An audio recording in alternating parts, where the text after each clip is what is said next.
नमस्कार, मैं हूं आलोक जोशी और आप देख रहे हैं बिज अड्डा। और आज मेरे पास एक खबर है जिसके साथ कहीं खुशी है तो कहीं गम है। पेटीएम यानी 197 कम्युनिकेशंस के आईपीओ का पूरा ब्यौरा अब सामने आ चुका है। अर्जी लगाने के इच्छुक लोगों के लिए खुशखबरी है और जिन्होंने हाल ही में अनलिस्टेड मार्केट से शेयर खरीदे हैं उनके लिए शायद थोड़ी परेशानी की या चिंता की बात है। इस इशू का साइज 16,600 करोड़ रुपए से बढ़ाकर 18,300 करोड़ रुपए कर दिया गया है और कंपनी ने ₹1 के एक शेयर का दाम 2080 से 2150 रुपए तक रखा है। यहां भी काफी बड़ा बैंड है, ₹70 का फर्क है। पिछले कुछ दिनों से ज्यादातर इशू 2-4 रुपए के प्राइस बैंड में आते रहे हैं, यानी 85 रुपए से 87 रुपए, 92 रुपए से 95 रुपए, इस तरह के बैंड होते थे। लेकिन इस वक्त ये बैंड बढ़ रहे हैं। नाइका में 40 रुपए का बैंड है, अपर और लोअर के बीच का जो डिफरेंस है, और यहाँ तो पूरे 70 रुपए का डिफरेंस है। ये शायद एक तरह से दिखाता है कि कंपनी सोच रही है कि शायद उस भाव पे कम एप्लीकेशन आए, नीचे के भाव पे ज़्यादा आएँ, और क्योंकि इशू बहुत बड़ा है तो इस वजह से ये करना स्वाभाविक भी है। 2 दिन पहले अनलिस्टेड बाजार में इस कंपनी के शेयर 34-3500 में बिक रहे थे। जाहिर है अब अगर ये 2000 के आसपास का प्राइस बैंड आ रहा है तो ये वहाँ के खरीदारों के लिए निराशा लेकर आया होगा। हालांकि वहाँ भाव जिस अंदाज में नीचे सरक रहा था उससे ऐसा अंदेशा भी हो रहा था कि भाव शायद नीचे आने वाला है।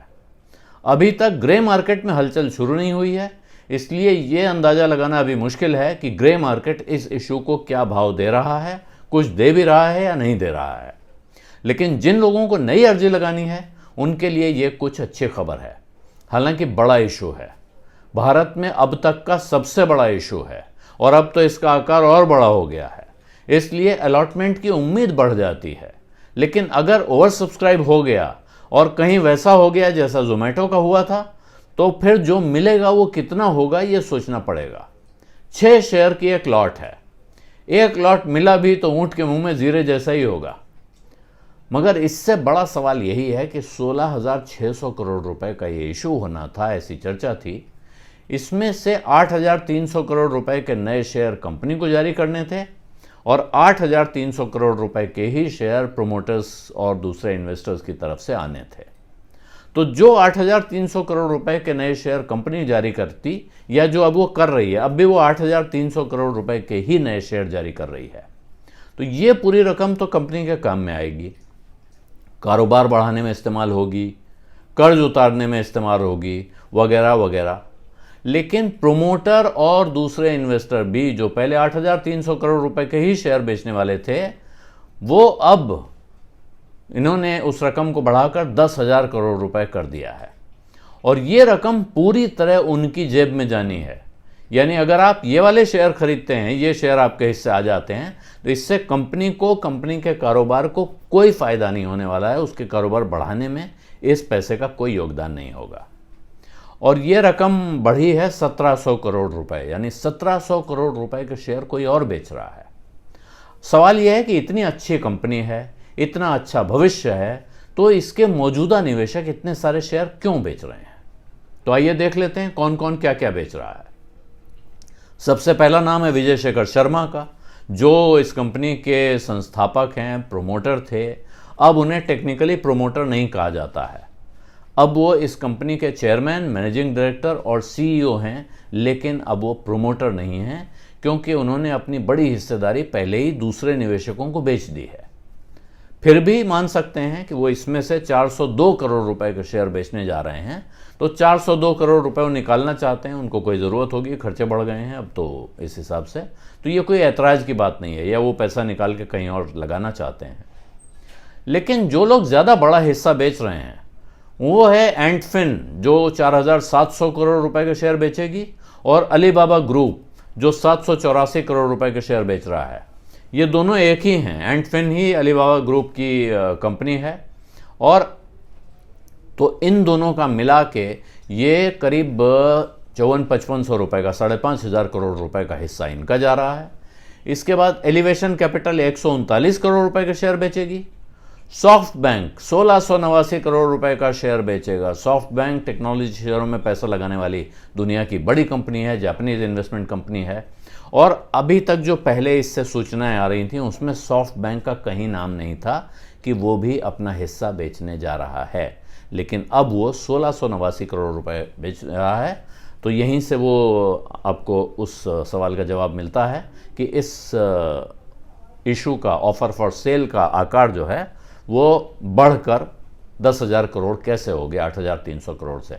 इसका बड़ा हिस्सा तो यहीं से आ गया है। लेकिन सबसे चौंकाने वाला नाम है वॉरेन बफेट की कंपनी बर्कशायर हैथवे का। ये भी 301 करोड़ रुपए के शेयर बेच रही है। चौंकाने वाला क्यों है? वो इसलिए कि बफेट के फंड को तो लॉन्ग ओनली फंड कहा जाता है, यानी जिस धंधे में पैसा लगा दिया वहां लगाए रखते हैं जब तक वो धंधा अच्छा चल रहा हो।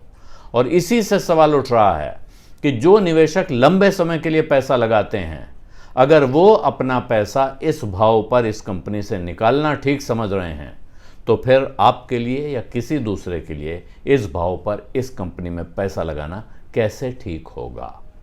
ये सवाल है। इस सवाल के साथ जुड़ा हुआ एक और सवाल है, किसी ने आज ही सोशल मीडिया पर डाला है। उनका कहना है कि साहब, पेटीएम का जो कारोबार है उसके सामने गूगल पे नाम का एक ऐप खड़ा हुआ है। भीम भारत में पहले खड़ा हुआ है। मैं आपको अपना अनुभव बता सकता हूं कि मैंने पिछले कई महीनों से पेटीएम से शायद एक भी ट्रांजैक्शन नहीं किया है। मैं अपने ज़्यादातर ट्रांजैक्शन अब अपने बैंक के भीम ऐप से करता हूं, जो यूपीआई ऐप है मेरे बैंक का। वहाँ से बचता है, कभी कभार गूगल पे भी कर देता हूँ, कभी कभार पेटीएम का इस्तेमाल करता हूँ, लेकिन बहुत कम हो गया है। ऐसे में पेटीएम कितना बड़ा खिलाड़ी अपने बाजार का रह गया है, कब तक रहेगा, इस पर बड़े गंभीर सवाल हैं। लेकिन इसका मतलब ये नहीं कि मैं आपसे कह रहा हूँ कि इसमें पैसा मत लगाइए। मैं आपसे ये भी नहीं कह रहा हूँ कि इसमें पैसा लगाइए। इसको थोड़ा गंभीरता से सोचने विचारने की ज़रूरत है और उसके लिए अभी वक्त है। 8 नवंबर को ये इशू खुलने वाला है, हालांकि उसके पहले इसकी एंकर बुक 3 नवंबर को ही खुल जाएगी। तो आपके पास एंकर पोजीशन देखने का भी समय होगा और अपना फैसला करने का भी समय होगा। बहुत बड़ा इशू है। आमतौर पर बड़े इश्यूज़ के पहले बाज़ार में काफ़ी हड़कंप होता है, और पिछला एक बहुत बड़ा इशू बाज़ार में आया था जो बुरी तरह लिस्टिंग के बाद फेल हुआ था। इशू तो सक्सेसफुल हो गया था, लेकिन लिस्टिंग उसकी आधे दाम पर हुई थी और उसके बाद कंपनी को बोनस इशू करके उसको बचाना पड़ा था।